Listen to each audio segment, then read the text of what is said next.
BBC বাংলার সান্ধ্য অধিবেশন প্রবাহতে আপনাদের স্বাগত। আজ আপনাদের সাথে লন্ডন স্টুডিও থেকে আছি মানসী বড়ুয়া।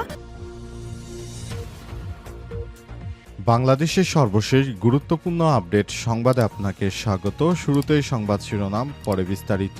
প্রথমেই জানাবো আমাদের হাতে থাকা সর্বশেষ গুরুত্বপূর্ণ সবথেকে তাজা আপডেট সংবাদ। আলোচনা ছাড়া রাজপথে কর্মসূচি দেয়া অহেতুক চাপ সৃষ্টি, বললেন মির্জা ফখরুল। জামাত ইসলাম আলোচনা ছাড়া রাজপথে কর্মসূচি দেওয়া অহেতুক চাপ সৃষ্টি করা, যা গণতন্ত্রের জন্য মোটেও শুভ নয় বলে জানিয়েছেন বিএনপির মহাসচিব মির্জা ফখরুল ইসলাম। আজ তিনি বিদেশে চিকিৎসা শেষে হজরত শাহজালাল আন্তর্জাতিক বিমানবন্দরে ফিরে সাংবাদিকদের এসব কথা জানিয়েছেন তিনি। এরপর জানাবো, নানা বিতর্কে বদলি হলেন সোনাগাজী থানার ওসি। ফেনী সোনাগাজীতে আইনশৃঙ্খলা পরিস্থিতির অবনতি এবং নানা বিতর্কের মুখে সোনাগাজী মডেল থানা পুলিশের ভারপ্রাপ্ত কর্মকর্তা ওসি বাইজিদ আকনকে বদলি করা হয়েছে। আজ ফেনীর অতিরিক্ত police super DSP Mohammad Saiful Islam এই তথ্য নিশ্চিত করেন। এদিকে সরকারি কর্মচারীদের প্রশিক্ষণ ভাতা বাড়ল। বিভিন্ন মন্ত্রণালয় ও বিভাগের অধীনে সব সরকারি প্রশিক্ষণ প্রতিষ্ঠানে প্রশিক্ষণ কোর্সে অংশগ্রহণকারী প্রশিক্ষণার্থীদের দৈনিক ভাতা বাড়িয়েছে সরকার। এবারে জানাবো, দেওয়ানি এবং ফৌজদারি আদালত সম্পূর্ণভাবে পৃথক করল সরকার।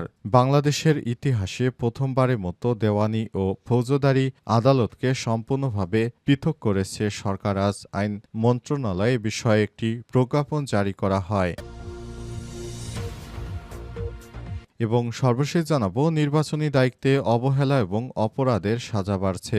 নির্বাচন চলাকালীন দায়িত্ব পালনে অবহেলা এবং অপরাধের শাস্তির আরও কঠোর বিধান করা হচ্ছে বলে জানিয়েছেন অন্তর্বর্তীকালীন সরকারের প্রধান উপদেষ্টা। আইন ১৯৯১ সংশোধন করে অধ্যাদেশের খসড়ার অনুমোদন দিয়েছে উপদেষ্টা পরিষদ। প্রিয় দর্শক, এতক্ষণ শুনছিলেন সংবাদ শিরোনাম, এবারে বিস্তারিত। তবে তার আগে বন্ধুরা, অনুরোধ থাকবে এই সংবাদটিতে একটি লাইক দিন। এই চ্যানেলে আপনি নতুন হয়ে থাকলে আমাদের সংবাদটি দেখতে দেখতে চ্যানেলটি সাবস্ক্রাইব করে রাখুন। এই চ্যানেলে আপনি নতুন হয়ে থাকলে আমাদের সংবাদটি দেখতে দেখতে চ্যানেলটি সাবস্ক্রাইব করে রাখুন। কমেন্ট করে বন্ধুরা আপনার মূল্যবান মতামত জানিয়ে দিন আপনি বিশ্বের কোন দেশ থেকে বা বাংলাদেশের কোন স্থান থেকে আমাদের সংবাদটি দেখছেন এবং শুনছেন। এবারে বিস্তারিত। আলোচনা ছাড়া রাজপথে কর্মসূচি দেয়া অহেতুক চাপ সৃষ্টি, বললেন মির্জা ফখরুল।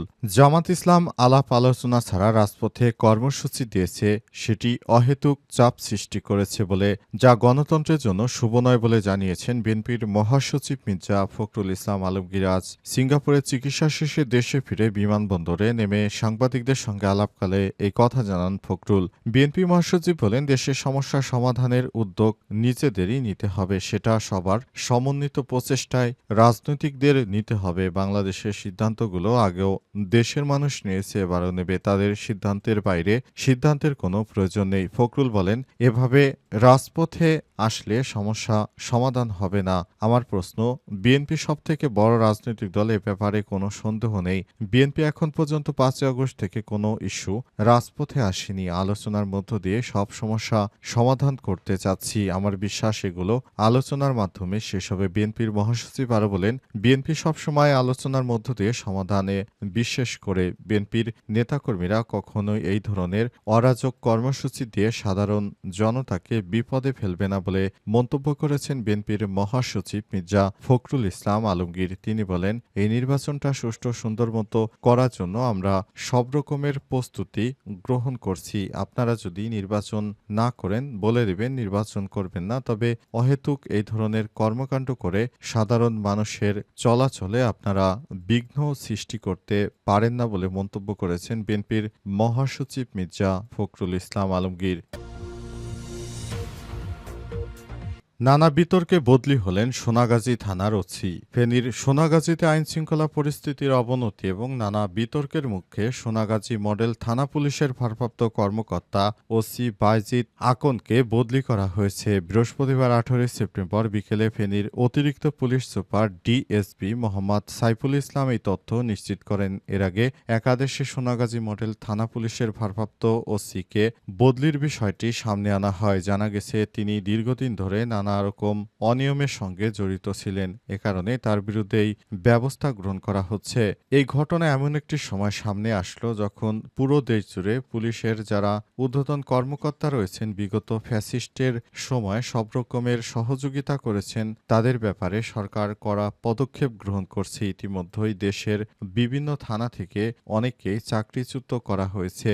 অর্থাৎ যারা বিগত সময় বিভিন্নভাবে ফ্যাসিবাদী শক্তির হাতকে শক্তিশালী করার জন্য কাজ করেছিল তাদের ব্যাপারে সরকার এখন কঠোর পদক্ষেপ নিচ্ছে। এর মধ্যে এই ওসিও একজন। তার বিরুদ্ধে বিভিন্ন সময় নানা রকম অপকর্মের অভিযোগ পাওয়া যেত। এ কারণে অবশেষে তাকে সরিয়ে দেওয়ার সিদ্ধান্ত নেওয়া হয়েছে এবং অবশেষে তাকে বদলি করা হলো। সরকারের একটি উচ্চ পর্যায়ের পক্ষ থেকে এই বিষয়টি নিশ্চিত করা হয়েছে।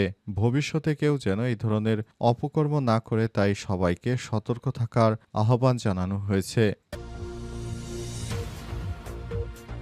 সরকারি কর্মচারীদের প্রশিক্ষণ ভাতা বাড়ালো। বিভিন্ন মন্ত্রণালয়ের বিভাগের অধীনে সব সরকারি প্রশিক্ষণ প্রতিষ্ঠানে প্রশিক্ষণ কোর্সে অংশগ্রহণকারী প্রশিক্ষণার্থীদের দৈনিক ভাতা বাড়িয়েছে সরকার। আজ জনপ্রশাসন মন্ত্রণালয় থেকে এই বিষয়টি নিশ্চিত করা হয়েছে। জনপ্রশাসন মন্ত্রণালয়ের সিনিয়র সচিব মোখলেসুর রহমান আজ এই তথ্যটি নিশ্চিত করেন। তিনি জানিয়েছেন এই বিষয়টিকে খুবই গুরুত্বের সঙ্গে দেখা হচ্ছে।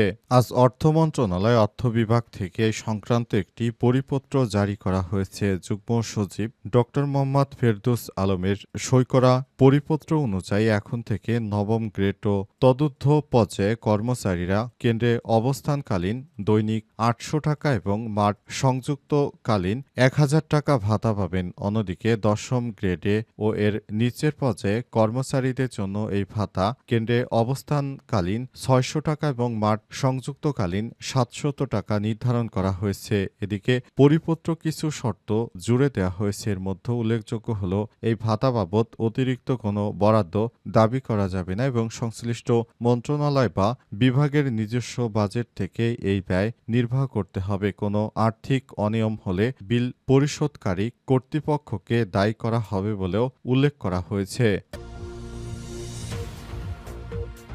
দেওয়ানি এবং ফৌজদারি আদালত সম্পূর্ণভাবে পৃথক করল সরকার।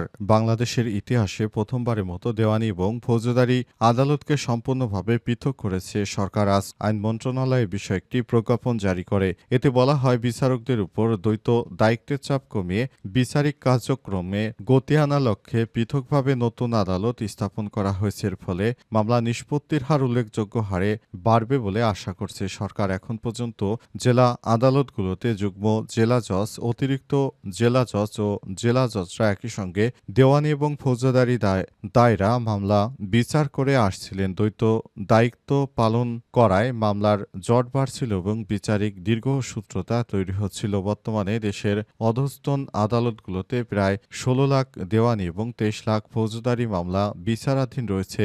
সংখ্যার দিক থেকে ফৌজদারি মামলা বেশি হলেও বিচারকদের উভয় ধরনের মামলা পরিচালনা করতে হচ্ছে। ফলে মামলা নিষ্পত্তিতে ভুগছে অনেকেই। তাই আইন মন্ত্রণালয়ের পক্ষ থেকে হঠাৎ করে এই ধরনের সিদ্ধান্ত নেওয়া হয়েছে যাতে করে দ্রুত মামলার জটগুলো কমানো যায়। এজন্য আইন মন্ত্রণালয়ের পক্ষ থেকে আজ এ বিষয়ে একটি প্রজ্ঞাপন জারি করা হয়েছে। প্রজ্ঞাপনে আরও বলা হয়েছে ফৌজদারি কার্যবিধিতে এতদিন ধরে যে বিষয়গুলো একত্রে সংযুক্ত ছিল সেটি আলাদা আলাদা করা হলো যাতে করে দ্রুত সময়ে বিচার পাওয়া যায় এবং মামলার জট কমে। এছাড়াও এখন থেকে অনেক মামলা সামাজিকভাবে নিষ্পত্তি করার বিষয়ে দায় নিতে বলা হয়েছে। পাশাপাশি প্রথম ধাক্কায় কোনো মামলা হবে না। এতে করে বিশেষ করে মামলার জট কমাতে সহায়তা করবে বলে আইন উপদেষ্টা ড আসিফ নজরুল জানিয়েছে। তবে অনেকেই বিষয়টি নিয়ে সমালোচনা করে জানাচ্ছেন যদি এই ধরনের কার্যক্রম চলতে থাকে তাহলে সাধারণ নিরীহ মানুষরা এলাকায়